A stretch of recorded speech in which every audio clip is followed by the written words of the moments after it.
Bismillahirrahmanirrahim. Alhamdulillahi Rabbil Alamin. Wassalatu wassalamu ala asrafi anbiya wal mursalin wa ala alihi wa sahbihi ajma'in. Amma ba'd. Assalamualaikum warahmatullahi wabarakatuh. Alhamdulillah, inabot naman tayo. First day of Sapar ngayon. 1446, 47. Alhamdulillah. Ang bilis talaga ng panahon. Subhanallah. So, bago ako mag-update, katulad ng sinabi ng Ustads kanina, yung registration. Kasi napapansin namin na wala pang nag-register. Wala pa ng bayad yan eh. Mag-register ka lang. Pag-register mo, siguro mga November, meron na yung kasi first time din na nangyari ito na napakabilis. Para at least ma-plaster lahat yung may problema sa Saudi, sa passport mo ay maayos pa habang maaga pa. So, yung mga walang passport pa, madali lang mag-passport. May dalawang ID ka, pumunta ka sa MBI, kuha ka ng MBI, pagkatapos noon, kung ayaw mo kumuha ng certificate sa OMA, dumiretso ka na sa Jensen o kaya sa Kidapawan. Ang Kidapawan kasi ang head doon sa Kita. So, makakatulong din yan sa city. So, after that, kahit sabi niya 2 weeks pa, huwag mo nang iras kasi Congress 1,200. Pero kung normal days lang, 10 days, 950. So, at least, may time ka pa kung may problema. Kasi magaya naman, last year, itong year na ito, may jama ako na mga 20 hindi nakasama kasi walang Islam. So ngayon, nagbigay na sila. So next week, i-register ko na sila lahat para sigurado. Mag-register, 150 lang. Pumunta ka sa NCMF, okay, marunong ka mag-online, mag-online ka kasi may portal naman yung sa Saudi. Kasi ang makagawa lang ng portal, makaregister yung sa NCMF na. Huwag ka maniwala kasi masali ka naman dito sa na-scam sa Zamboanga. Ngayon, inaano ni Tulfo ngayon, pati yung doon sa Bureau of Quarantine kung paano sila nakakuha ng yellow card, tapos yung agency, pero nagtatago lagi, more than 100 million ang natakbo nila na pera.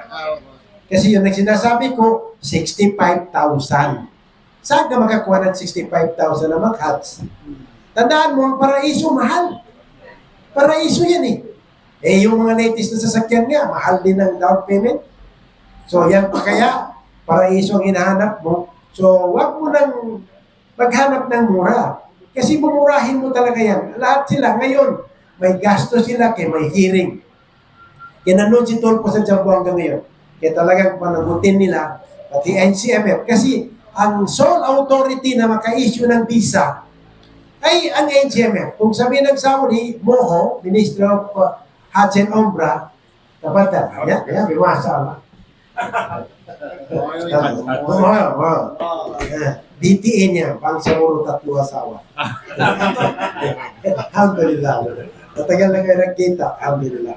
So, yun, wag na yung sinasabi ko 150 lang ang registration, 150 pesos. Pero kung ibigay mo sa SEC, kami nang bahala. Pumunta ka, SEC mo, sabihin mo, magka-register.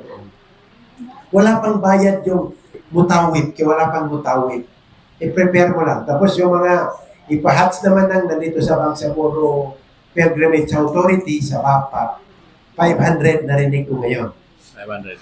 By Monday, pagkaalam ko, magkaroon sila ng memorandum of agreement sa NCMF para mabilis. Kung may passport ka, yung mga combatants, sinasabi ko, so ako nga, by December, mayroong mga combatants din na sa Umrah with Dubai na sponsor din ng mga MP na ito. So, panalangin natin na pag may appointment si Sheikh Nurul Amang EMP para lahat tayo every year, merong 20 siya ipahats. Amen. Amen. Amen. MP, Matupon, Yukpon, marami talaga. So, mabrok siya ngayon yung, alhamdulillah, project manager ng Salam. Alhamdulillah. Makatituro sa mga supply. Ayaw na. Wes, kita muna. Alhamdulillah. So, anyway, alhamdulillah. Bago ko pumunta, nakikinig din ako sa mga lecture. Always tune na ko. So, tama yung maraming tao na nagkiklaim na Muslim, pero hindi siya mu'min. Ang pinaka-best na example, supplement ko sa dali. Katulad ng, ako na lang, hindi lahat ng nagtapos ng engineering na tao ay matawag na engineer.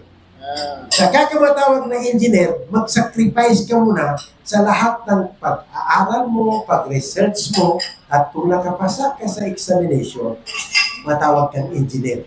Pag hindi ka makapasa, hindi ka engineer.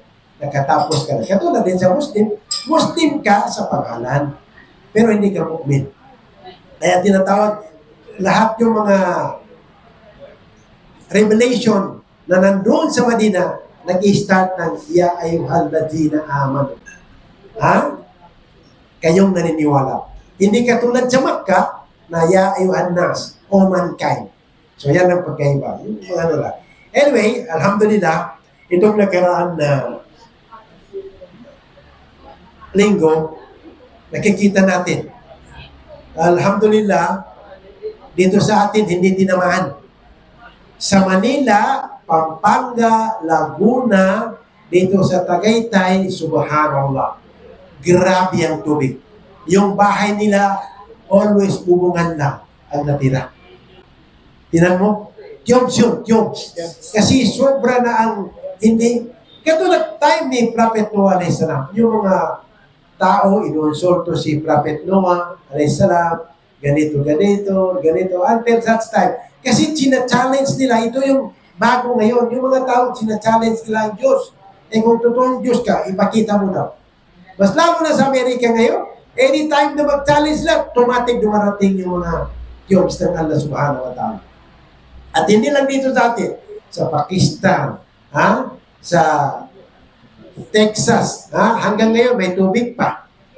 Yung nakikita natin na kahit tubig lang pala, yari na pala tayo. So, alhamdulillah, ngayon, mayroong sa United Nations na urgent na ginawa nila, resolution, na mahinto na yung war sa Gaza. Dahil, alam nyo, itong July na ito ang pinaka-worst. Why? Every day ang namamatay na Palestinian sa Gaza, bata, matanda, babae, 120. Every day. Imagine, kumukuha ng pagkain. Kasi tinatrap nila, ito yung war na winuponize nila, ginagamit nilang weapon yung pagkain. So, ang nag-distribute, sinasabi ko palagi, yung nag-manage, Israel pati Amerikano. So, pagkatapos pagkuha ng pagkain, tinitira nila. Yes, until now. Ngayon, bukas, may magdating na handala. Nag-ano sila ng isang barko na 11 nation na mga tauhan doon na pupunta sa Gaza para suplayan yung mga bata, yung bagong pinanganak, yung mga babae na nag-i-starve na. Wala nang makain. Puro buto-buto na lang. Na 100,000 ito. Tapos, yung sa supply, last week sinasabi ko 800. Ngayon, 1,026 nang namatay kumukuha ng bagay.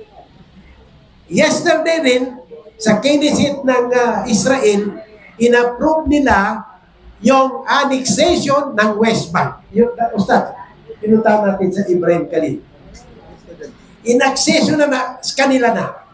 So marami yan. Luluhong lahat ng mga building ng mga Palestine. Na wala silang kalaban-laban. Hindi katulad sa Gaza na supposed to be, sabi ko, may ceasefire. Hindi nag-ceasefire. Bakit? Kasi ang scapegoat ng Israel pati Amerikano na nag-negotiate, Hamas ang may kasalanan. Ang Hamas, sinasabi ng lahat yung mga hostage namin i-release basta may permanent ceasefire. Kahapon umalis, babalik naman. Kasi ang pinakamasakit, ito yung mga nag-analysis. Ang pumapatay, Israel. Ang nag-finance, Amerikano. Ang nag-support, European countries. The good news is the other day, si Macron, presidente ng France, si Emmanuel Macron, si Stamer ng United Kingdom, yung sa France, sa Germany, lahat yan sila, E3, gumagawa ng papers na ipa-stop immediately yung genocide sa Gaza. At the same time, by September, i-announce nila sa United Nations na i-recognize nila ang State of Palestine. Ito. Kasi hindi man sila makagalaw ngayon. Why? Kasi yung sa Ukraine na war, until now, ang daming namamatay rin ng Russia. Kaya ang si Trump ngayon nasa Scotland. Meron siyang bagong nakuha doon na golf course. 4 days. Kinakausap nila, after that, pupunta si September sa United Kingdom kasi sinisuplayan nila ng nuclear weapon ang United Kingdom. Ngayon, dito sa atin, subhanallah, ang Cambodia pati Thailand, ngayon, nag-war. So, pag hindi yan mapigil, baka another full-scale war ng Cambodia pati, anong dahilan? Sa border noong 1900 na 108 years na hindi pinagkasunduan dahil French colony yan. So ngayon, marami nang namatay. Tapos sa Syria, yung Druze sinasabi ko, sinusupport ng Israel.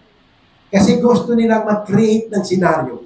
So yung presidente ng Syria, pupunta kay Erdogan sa Turkey para sabihin, tumulong ka na. Kaya iba na itong Israel. So natatakot ngayon ng Israel kasi buong mundo mayroong ngayong mga welga. Pati sa Israel, sa Tel Aviv, sa Jaffa, ngayon, mismo citizen nila. Sinasabi ng stop the war, genocide, killing civilian, hindi yan ang turo ng religion natin. Pero meron diyan kasi mga extremists na yung finance director, finance minister, yung si Ben Gabir. Na si Ben Gabir na yan, taga-Iraq na Jew. Tapos yung isa naman, small treat, taga-Ukraine. Kasi karamihan diyan sa Knesset ng parliament nila, taga-Ukraine, pati Poland.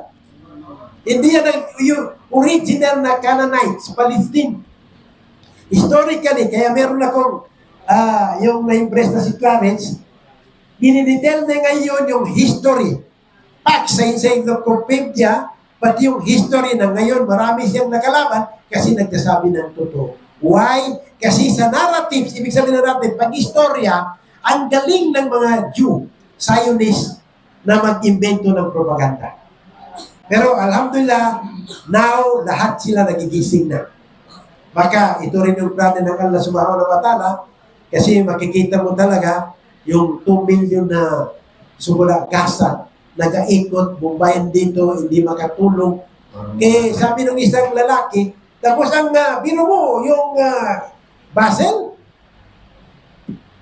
sabi makakita ng $80 ang per kilo.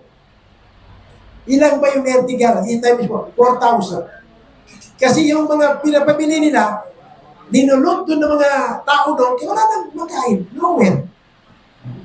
Kaya, subhanallah, nakita ko na yung attack and destroy. Hindi sa Gaza. Kaya may pagkain na naman. Alhamdulillah. So anyway, subhanallah, panalangin din natin yung mga kapatid natin sa libutan. Ustad, baka nag-ano na dito. Hindi pa nag-start ng Pakistan, libutan ang nag-start. Subhanallah, 1 week, di ba? So, alhamdulillah. So, panalangin natin sa mga dasal natin, inshallah, medyo na siya kayo, nandito na, nandito pa si Ustad, bigyan ko ng kahit 5 minutes sa next Saturday. Ubusin natin, inshallah. Subhanakallah, alhamdulillah, astaghfiruka wa atubu